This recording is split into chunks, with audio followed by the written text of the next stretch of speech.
이런 이야기가 있습니다.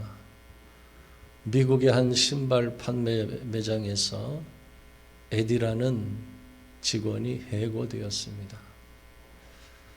한 고객이 왜 천사 같은 에디를 해고했느냐고 묻자 점장이 말했습니다. 그는 천사가 아니었습니다.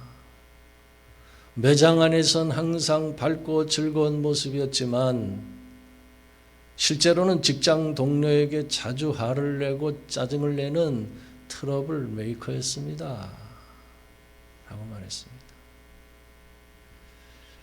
사람은 겉모습보다 내면을 잘 가꿔야 합니다.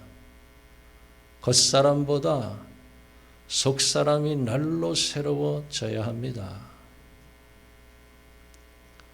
만일 오랫동안 신앙생활을 했는데 내면 세계는 항상 공허하고 영적으로 메말라 있다면 신앙의 포커스가 잘못 맞춰져 있는 것은 아닌지 스스로 돌아봐야 합니다. 과연 오늘 여러분은 신앙생활에 만족하고 있습니까? 믿음이 성장하고 있습니까? 우리의 믿음이 성장하고 신앙생활에 만족하려면 외적인 행위보다 내면의 아름다움과 속사람이 날로 새로워지는데 힘써야 하는 것입니다. 오늘 본문을 보면 예수님께 사랑을 받았던 마르다와 마리아 자매가 등장하고 있습니다. 마르다는 자기 집으로 예수님을 영접하고 준비하는 일이 많아 마음이 분주했고, 마리아는 예수님 발 앞에 조용히 앉아 말씀을 듣고 있었습니다. 사랑하는 성도 여러분, 과연 주님의 몸된 교회에 마르다와 마리아 자매 중 누가 더 필요한 사람일까요?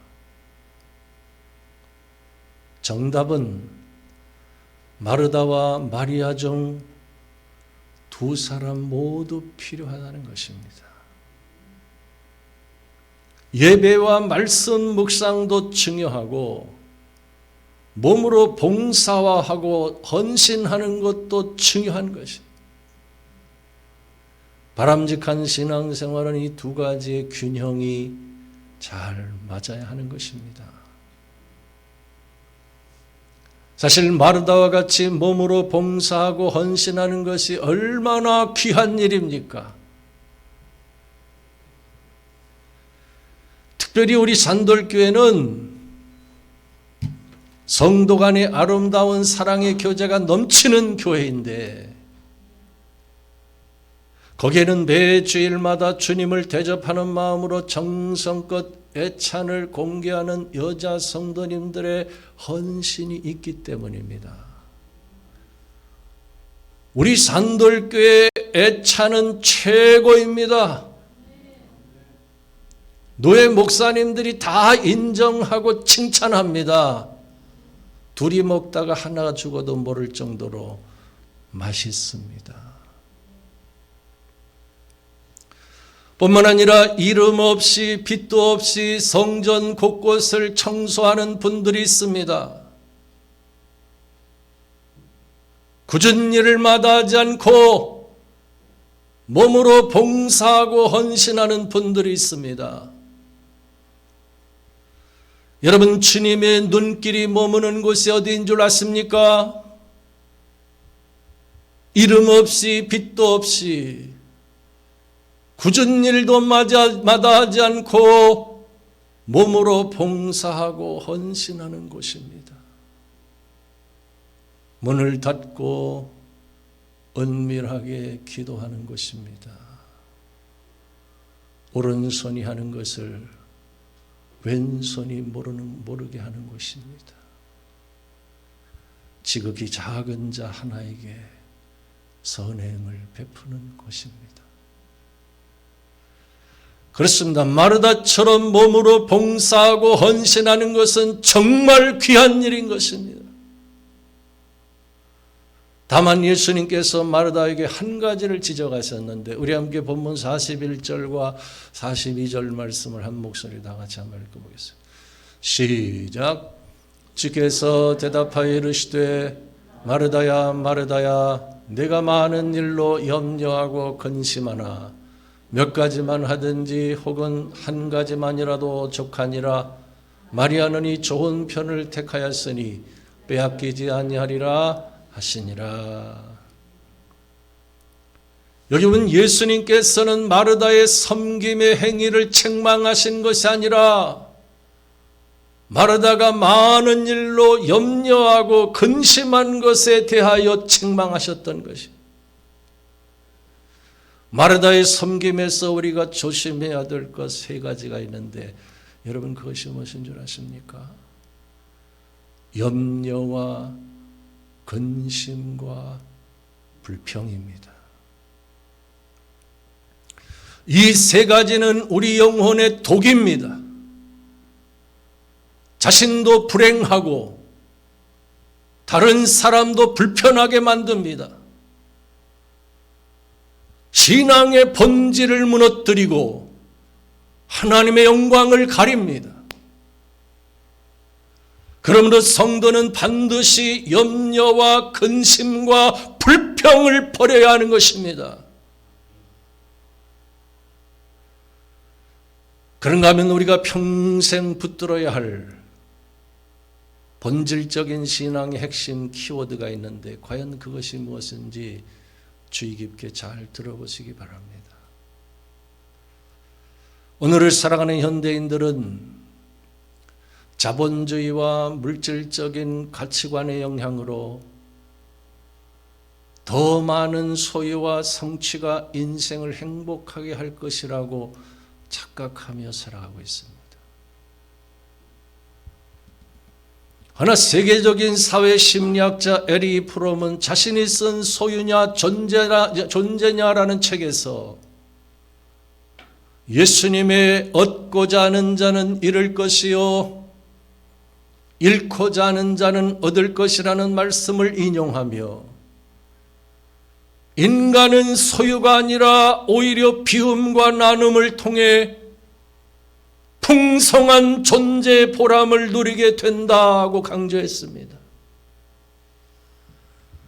이처럼 존재가 소유보다 중요하다는 사실을 성경은 끊임없이 말씀하고 있습니다.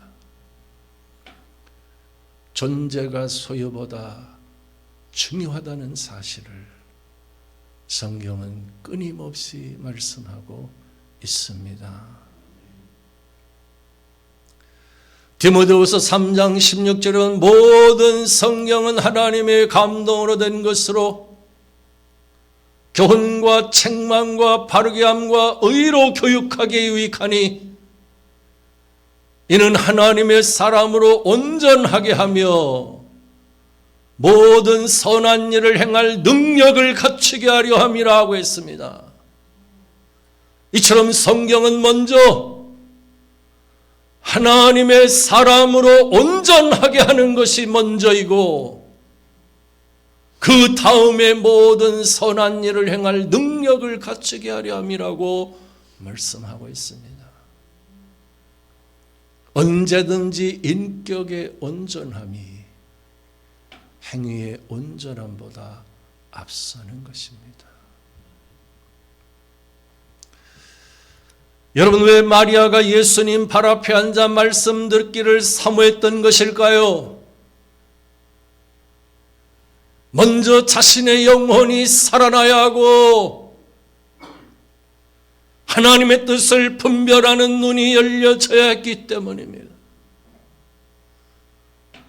그런 의미에서 마리아는 예수님 말씀의 능력을 가장 먼저 깨달은 사람이었어요. 사랑하는 성도 여러분, 과연 오늘 여러분은 말씀의 능력을 체험하고 있습니까? 하나님의 말씀이 하나님의 말씀으로 들려지고 있습니까? 외형적인 행위가 아니라 내면의 세계에 집중하고 있습니까?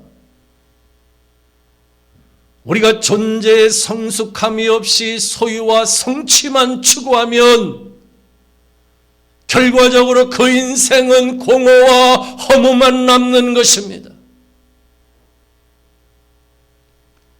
항상 내면의 세계가 공허하고 영적으로 메마르게 된다는 사실 혹시 여러분 알고 있습니까?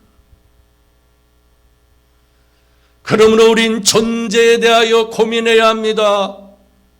외형보다 내면의 세계에 집중하는 신앙생활을 해야 합니다. 하나님의 말씀을 통해 인격의 온전함을 추구해야 되는 것입니다.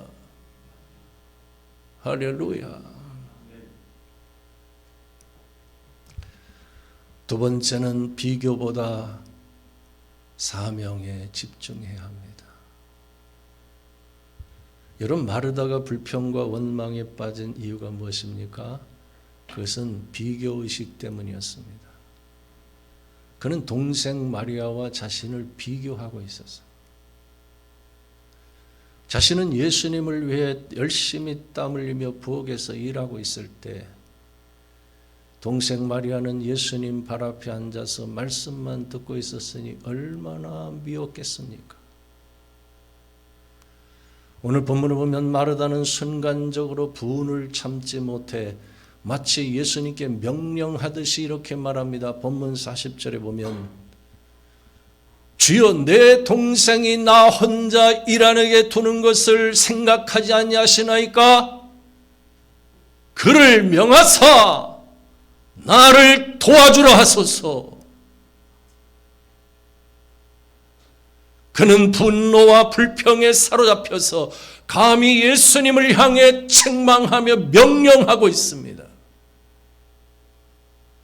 이처럼 비교의식에 사로잡히면 크레이지 레이디가 되어버리고 마는 것이에요. 평신도 신학자로 불려지는 C.S. 루이스 교수는 사탄의 가장 예리한 무기가 바로 비교의식이라고 지적했어요.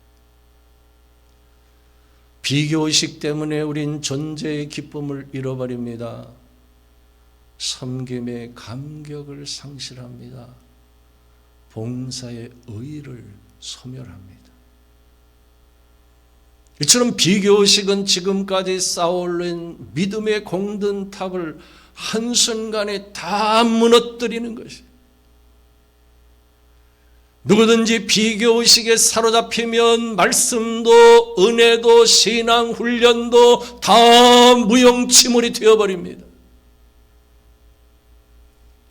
비교의식에 사로잡히는 순간 남녀노소를 불문하고 행복 끝 불행이 시작된다는 사실 혹시 여러분 알고 있습니까? 우린 비교의식을 버려야 합니다. 사탄의 올무에 갇히지 말아야 합니다. 특별히 부모들이 자녀를 가르칠 때 비교하지 말아야 합니다. 흔히 세계적으로 명성이 있는 유대인 어머니들의 교육 방법을 가리켜서 주이시 마도 교육 방법이라고 하는데, 간단하게 요약하면 두 마디로 요약할 수 있습니다.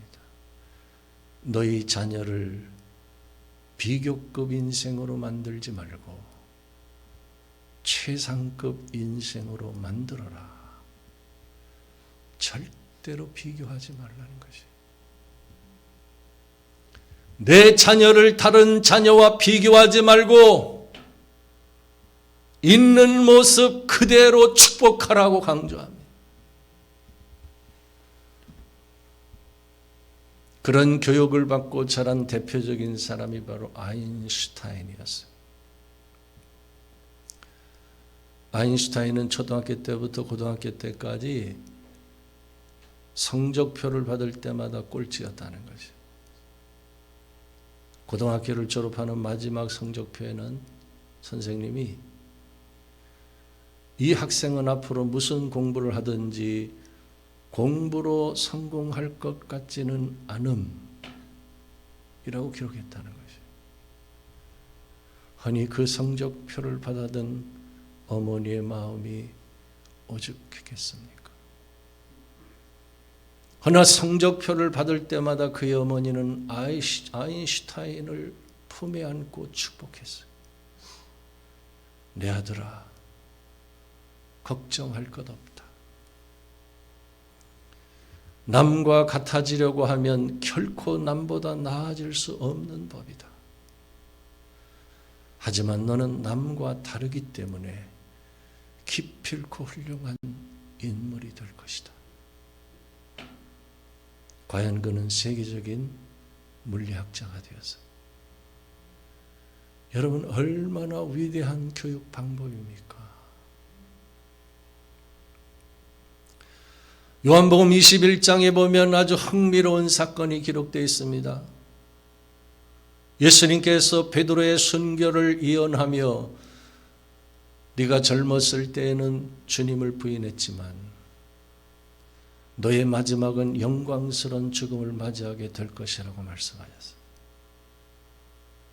그때 베드로는 자신의 미래에 대하여는 한마디도 하지 않고 예수님의 사랑하시는 제자로 불려졌던 요한을 가리키며 이렇게 말합니다. 주님, 이 사람은 어떻게 되겠사옵나이까? 베드로는 평생 요한을 라이벌로 생각하며 비교 의식에서 헤어나지를 못했던 것이. 그러자 예수님께서 이렇게 말씀하셨습니다. 내가 그를 어찌하든지 내게 무슨 상관이냐? 너는 나를 따르라.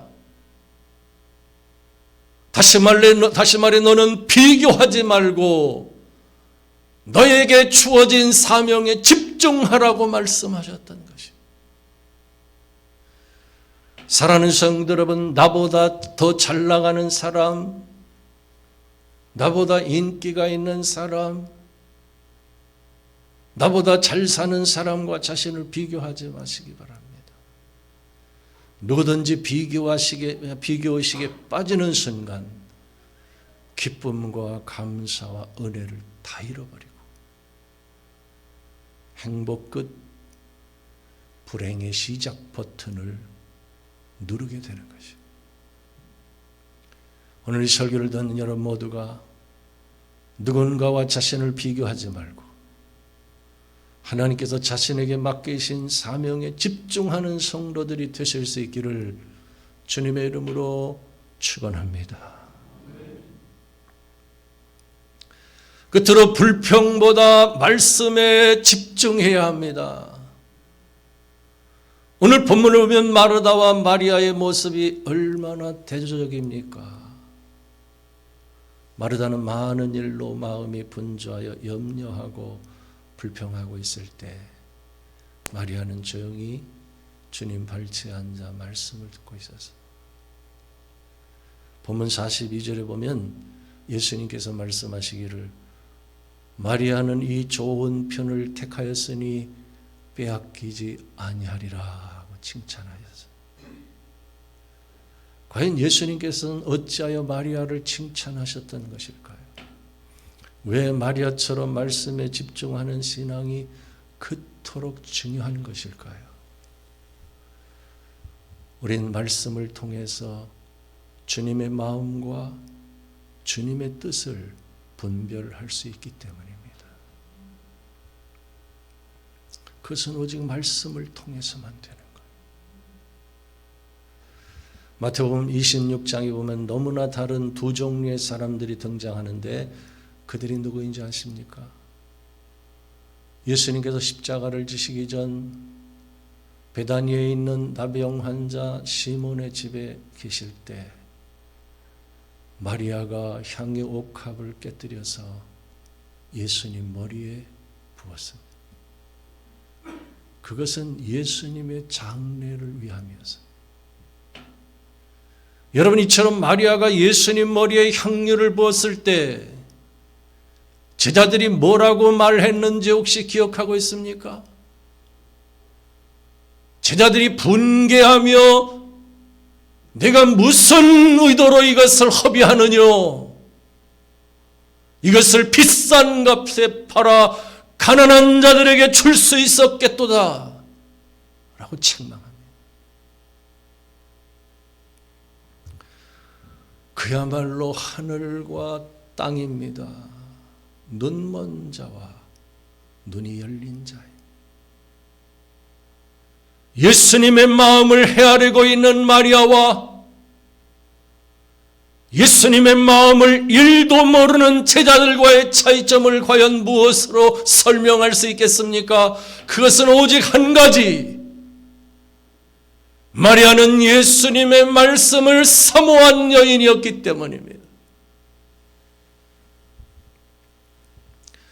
이처럼 마리아의 믿음은 염려와 근심과 불평에 사로잡힌 언니 마르다의 믿음,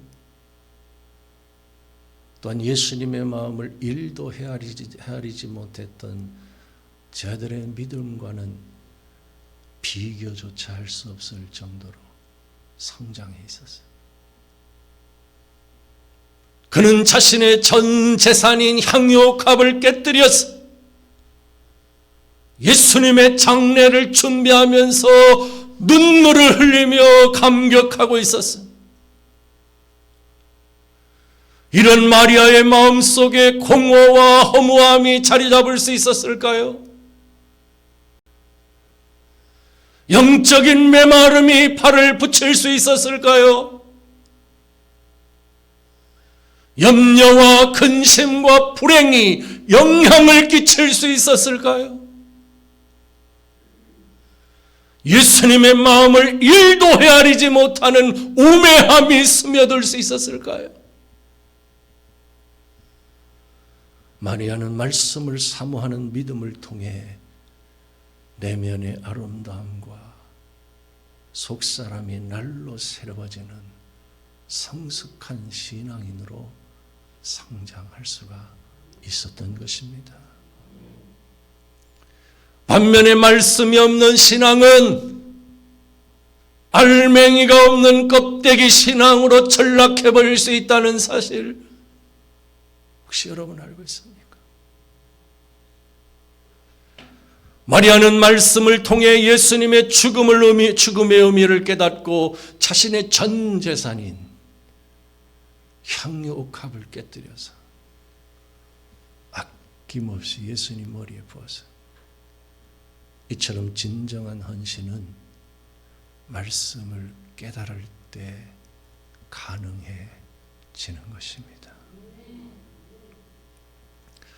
반면에 훈련은 받았지만 말씀을 깨닫지 못했던 제자들은 주님께 진정한 헌신을 드린 마리아를 쥐잡듯이 잡고 있었어요. 그들은 분개하며 네가 무슨 의도로 이것을 허비하느냐? 이것을 비싼 값에 팔아 가난한 자들에게 줄 수 있었겠도다 라고 책망했어요. 여러분, 이것이 얼마나 어처구니 없는 일입니까? 사랑하는 성도 여러분, 우리 마리아처럼 말씀을 사모하는 믿음을 가져야 합니다. 말씀을 통해서 예수님의 마음과 예수님의 뜻을 헤아릴 수 있어야 합니다. 말씀에 대한 깨달음과 말씀을 통한 감동으로 마리아처럼 진정한 헌신을 드릴 수 있어야 합니다. 우리가 겉사람보다 내면을 잘 가꾸고 겉사람보다 속사람이 날로 새로워지고 내면 세계의 공허함이나 영적인 메마름에 갇혀서 존재의 성숙함이 없이 성취만 추구하는 껍데기 신앙에서 벗어나기 위해서는 마리아처럼 말씀을 사모하는 믿음을 가져야 하는 것입니다.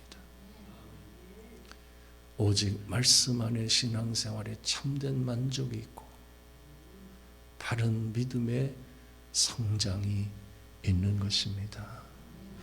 오늘 설교를 듣는 여러분 모두가 마리아처럼 말씀을 사모하는 믿음을 통해 하나님을 영화롭게 하며 신앙생활에도 참된 만족을 누리며 살아가는 성도들이 되실 수 있기를 주님의 이름으로 축원합니다. 기도하겠습니다.